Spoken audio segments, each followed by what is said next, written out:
नमस्कार दोस्तों, स्वागत है आपका द हाउपीडिया पर।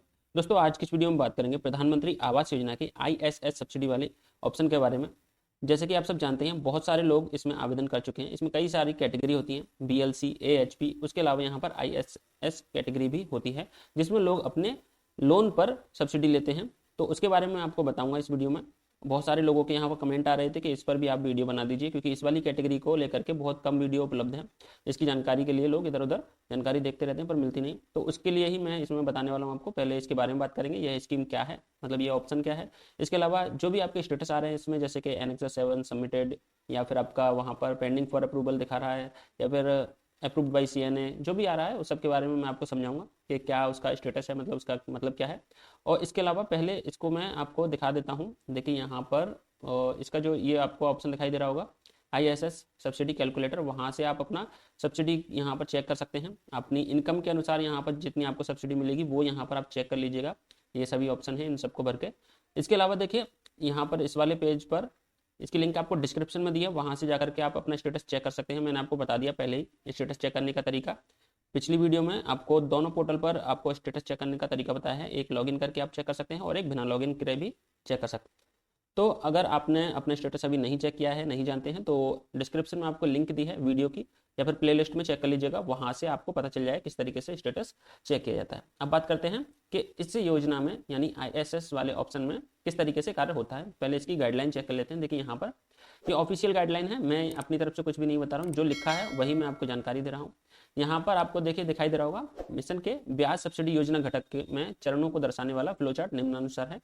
सबसे पहले आपके द्वारा देखिए यहाँ पर फॉर्म भरा जाता है।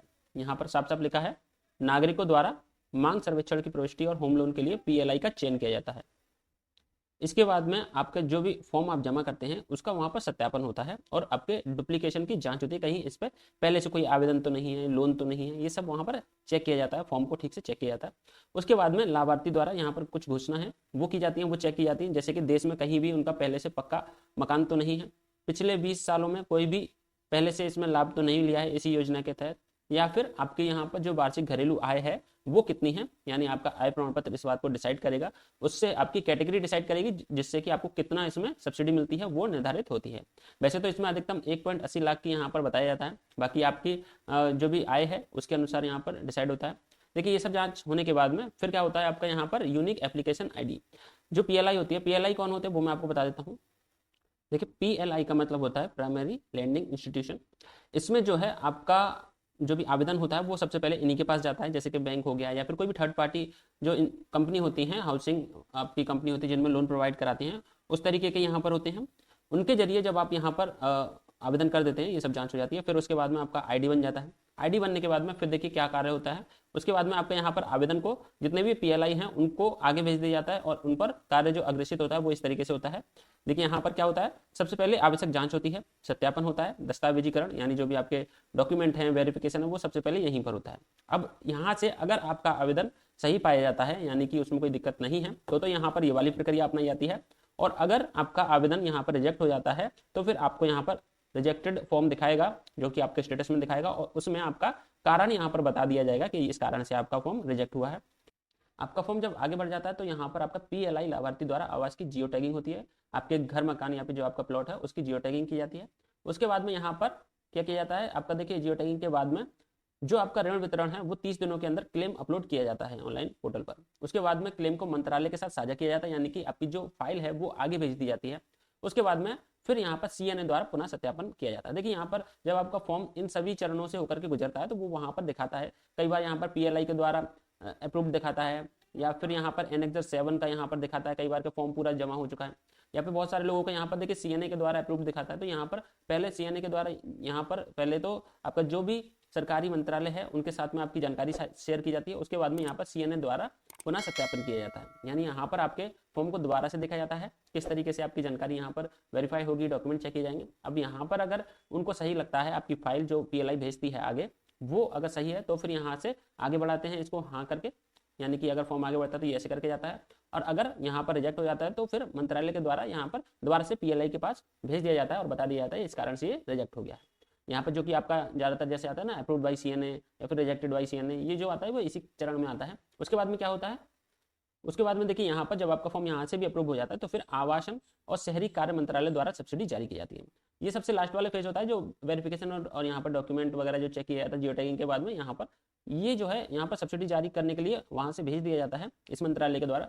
फिर यहाँ पर जो भी लाभार्थी है उसके जो भी ऋण वाला खाता है यानी लोन अकाउंट है उसमें सीधे सीधे सब्सिडी जमा हो जाती है और उसको लाभार्थी के कोड के साथ में जो आपको एक कोड मिलता है वो आपको एसएमएस के माध्यम से जो भी आपका रजिस्टर्ड नंबर है बैंक से जुड़ा हुआ उस पर एसएमएस आ जाता है। उसके बाद में यहाँ पर जो एसएमएस आ जाता है पीएलआई द्वारा सत्यापन के बाद सब्सिडी की अगली किस्त जारी की जाती है।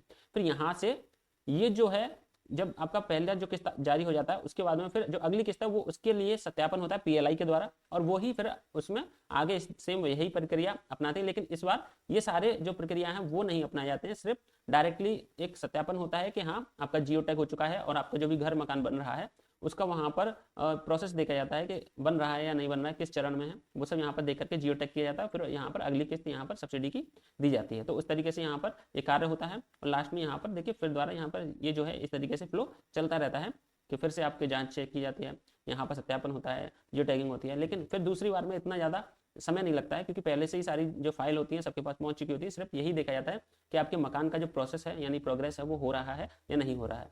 यहाँ पर नीचे भी एक थोड़ी सी जानकारी देखिए, पूर्ण आवास खरीदने की स्थिति में पहली किस्त जारी होने के बाद आवासों की जियो टैगिंग की जाएगी। बहुत सारे ऐसे लोग होते हैं जो पूरा मकान खरीदते हैं, कई बिल्डर से या फिर कई कॉलोनी होती है वहां पर खरीद लेते हैं, तो उस कंडीशन में पहली किस्त जारी होने के बाद जियो टैगिंग की जाती है। निर्माण या निर्माणाधीन आवास के मामले में प्रत्येक किस्त जारी होने से पहले जियो टैगिंग की जाएगी। या फिर जैसे आप अपने प्लॉट पर करवा रहे हैं या फिर अधूरे मकान को पूरा करवा रहे हैं तो उस कंडीशन में आपका जियो टैगिंग पहले की जाती है और किस्त बाद में भेजी जाती है। तो उम्मीद है आपको ये जो प्रक्रिया है वो थोड़ी बहुत समझ में आ गई होगी। अब बात करते हैं एक एक करके आपके जो भी इसमें कमेंट्स आ रहे हैं या फिर जो भी आपके कमेंट स्टेटस आ रहा है उसके बारे में जानकारी ले लेते हैं एक एक करके कि आपका वहाँ पर इनका मतलब क्या है। तो देखिए सबसे पहले मैं यहाँ से ले लेता हूँ ये वाला कमेंट। तो पहला कमेंट है forwarded for clarification does LIC housing finance limited mean क्या है सर प्लीज़ बताएं। देखिए इसका यहाँ पर दो मतलब निकलते हैं। पहला तो ये है सिंपली कि यहाँ पर आपका जो फॉर्म है CNA द्वारा मतलब अप्रूव हो गया है और आगे इसको क्लैरिफाई करने के लिए LIC के पास भेज दिया गया जो LIC हाउसिंग लिमिटेड कंपनी है। दूसरा ये हो सकता है कि आपको कोई भी डॉक्यूमेंट या फिर कोई भी ऐसी चीज़ है जो वहाँ पर इनसे पूछी जा रही है कि इसको क्लियर करके आगे इसको अप्रूव किया जाएगा, तो इसलिए यहाँ पर आपका ये स्टेटस आ रहा है। तो इस कंडीशन में आपको क्या करना है, अपने LIC हाउसिंग फाइनेंस लिमिटेड से यहाँ पर संपर्क करना है और उनसे पूछना है कि जो CNA के द्वारा आपके पास जो फॉर्म वापस आया है उनमें क्या अभी स्थिति चल रही है, तो वो आप एक बार चेक कर लीजिएगा। इसके अलावा देखिए दूसरा यहाँ पर स्टेटस ले लेते हैं। क्योंकि दूसरा भी यहाँ पर यही है sir forwarded for clarification HDFC bank आ रहा है, सेम यही मतलब है, आपको HDFC बैंक में संपर्क करना होगा। ठीक है, इसके अलावा दूसरा यहाँ पर कमेंट ले लेते हैं। देखिए इसमें ये पूछ रहे हैं अप्रूव्ड बाई CNA NHB का क्या मतलब है। मैंने आपको बताया देखिए CNA और NHB के द्वारा यहाँ पर ये आपका फॉर्म जो है वो अप्रूव्ड हो चुका है। अब यहाँ से सीधे आपके पास ये वाला स्टेटस है, यानी आपकी जो सब्सिडी जारी होनी है बस उसके बाद में फिर आपके खाते में यहाँ पर जमा होगी और आपको मैसेज आ जाएगा। तो आपका ये वाला स्टेटस है, आप वेट कर लीजिए या फिर अपने बैंक में वहाँ जहाँ से भी आपने लोन के लिए अप्लाई किया है वहाँ पर एक बार संपर्क कर लीजिए, आपको अधिक जानकारी मिल जाएगी। देखिए इसमें ये पूछ रहे हैं ISS में फॉर्म फील्ड एनेक्सर 7 लिखा हुआ आ रहा है, इसका क्या करें। देखिए इसमें आपका अभी शुरुआती चरण में है, यहाँ पर आपका जो फॉर्म होता है वो यहाँ पर भर के आगे जो भेज दिया जाता है उस वाले चरण में है। तो अभी आपको वेट करना होगा, जहाँ से भी आपने लोन के लिए अप्लाई किया उनसे संपर्क कीजिए जिससे कि आगे की प्रक्रिया को जल्दी यहाँ से कंप्लीट किया जा सके। देखिए इसमें ये पूछ रहे हैं भाई मेरा एनेक्सर 7 कंप्लीटेड में स्टक हुआ पड़ा है 2 महीने से, मैं क्या करूँ। देखिए ये जो कार्य है ना आपका होता क्या है कि यहाँ से एक बार जो फॉर्म आगे भेज देते हैं उसमें 2 कारणों से फॉर्म रुक सकता है। पहला तो जो भी सरकारी संस्था है उनके द्वारा आपकी फाइल को अभी पूरा नहीं किया गया, यानी उसको जो वेरिफिकेशन है या सत्यापन है वो नहीं किया गया है, या फिर आपका जो फॉर्म है वो आगे अभी बढ़ाया नहीं गया है। दोनों ही कंडीशन में आपका फॉर्म रुक जाता है। तो इसमें आपके हाथ में कुछ नहीं है, आपको सिंपली आपकी जो भी आपका लोन जो भी कंपनी है या बैंक है जो PLI है उनसे आपको संपर्क कर लेना है और उनको बोलना है कि भाई बहुत समय हो गया है, हमारा फॉर्म आगे आपको बढ़ाना है जिससे कि आगे की ये जो प्रक्रिया है उस पर कार्य चल सके।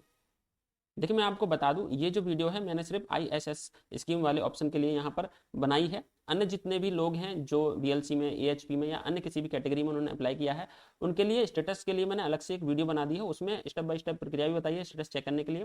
साथ में बहुत सारे ऐसे स्टेटस हैं जो भी आपको बताया गया, जैसे pending for verification, Jio tagged, approved and attached, जितने भी स्टेटस आ रहे हैं उनके लिए मैंने आपको जानकारी दे दी है। तो उसको आप देख लीजिएगा, आपको डिस्क्रिप्शन में लिंक मिल जाएगी या फिर आप प्लेलिस्ट में चेक कर लीजिएगा। प्रधानमंत्री आवास योजना वाली प्लेलिस्ट है, उसमें कई सारी आपको वीडियो मिल जाएंगी, उनको चेक कर लीजिएगा, आपके सवालों के जवाब वहाँ पर मिल जाएंगे। तो दोस्तों अभी की इस वीडियो में अभी जितने भी अभी कमेंट है इतने ही बहुत है। बाकी अगर ऐसा कोई स्टेटस है या फिर आपको पूछना है कमेंट में पूछ लीजिएगा, मैं कोशिश करूंगा आपको सही जानकारी देने की। और आपको यह जानकारी पसंद आई हो तो इस चैनल को सब्सक्राइब जरूर कर लीजिएगा। और इस वीडियो को बनाने में बहुत मेहनत लगती है, गाइडलाइन चेक करनी पड़ती है, तो इसको एक बार शेयर जरूर कीजिएगा, लाइक करके शेयर जरूर कर लीजिएगा अपने दोस्तों के साथ, अपने जो भी ग्रुप हैं उनमें भेज दीजिएगा, जिससे कि हमें थोड़ी बहुत मदद मिल सकेगी। तो आशा है आपकी जानकारी पसंद आई होगी। धन्यवाद।